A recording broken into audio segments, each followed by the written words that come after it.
the ED has not completed trial in single case.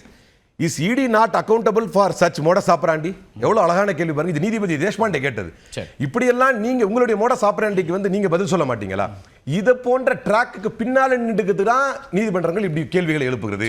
ஏன்னா மாநில உரிமைகளை பறிப்பதோடு மட்டுமல்ல, அது எப்படி எந்தெந்த மாநிலங்களில் தேர்தல் வரப்போகிறதோ அந்தந்த மாநில ஆர்கே சார் சொன்ன மாதிரி அந்தந்த மாநிலங்களுக்கு உள்ள போந்து நீங்க ஒரு லேமன் வியூல பாத்தீங்கன்னா இது முழுக்க முழுக்க திமுக ஆட்சியின் ஊழல்னு ஒருத்தர் பயங்கரமா பேசிட்டு இருந்தார் ஒரு 6 மாசத்துக்கு முன்னால.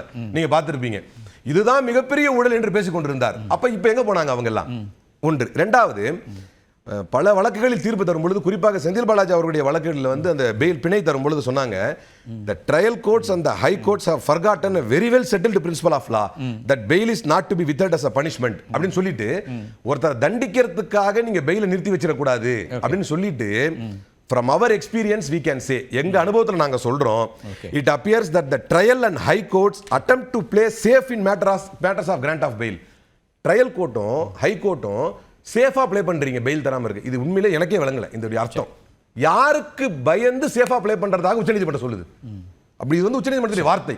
அப்ப ஒரு ஈடியினுடைய அதிகாரம் ட்ரையல் கோர்ட்டும் ஹை கோர்ட்டும் சேஃபா ப்ளே பண்றதுக்காக பெயில வந்து விட்டுறாங்க. இன் மேட்டர்ஸ் ஆஃப் கிராண்டிங் பெயில்ல வந்து சேஃப் ப்ளே பண்ணணுங்கிறதுக்காக நீங்க விட்டுறீங்க அப்படின்னும் போது இங்குதான் ஈடியினுடைய அதிகாரம் தொடர்ந்து கவனிக்கப்பட்டு வருகிறது. ஈடி எங்கெங்கெல்லாம் வரம்பு மீறுகிறது என்பதையும் பார்க்கப்பட்டு வருகிறது. அதே மாதிரி ஒரு லாஸ்ட் பட் நாட் லீஸ்ட் ஒன்று சொல்றேன்.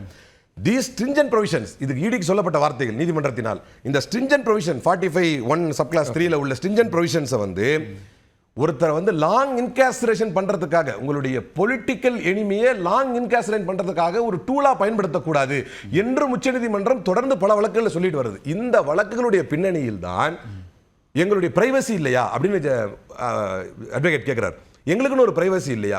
இடி என்று உள்ளே நுழைந்து விட்டால் அது ஐஏஎஸ் ஆஃபீஸராக இருந்தாலும் பரவாயில்ல, எல்லாத்துக்கும் மேலே அவருக்கு இந்த வழக்குக்கு சம்பந்தமே இல்லைன்னா கூட பரவாயில்ல. இப்போ இவரை விசாரிப்பதனால் ஒரு சின்ன ஒரு லேமேன் கொஸ்டின் என்னன்னா, இவரை விசாரிப்பதனால் 2014 இருக்கக்கூடிய அனைத்து முறைகேடுகளும் வெளியே வந்துருமா? அவர் வீட்டுக்கு வெளியே சார் ஒரு சின்ன குழந்தை கூட நம்பாது,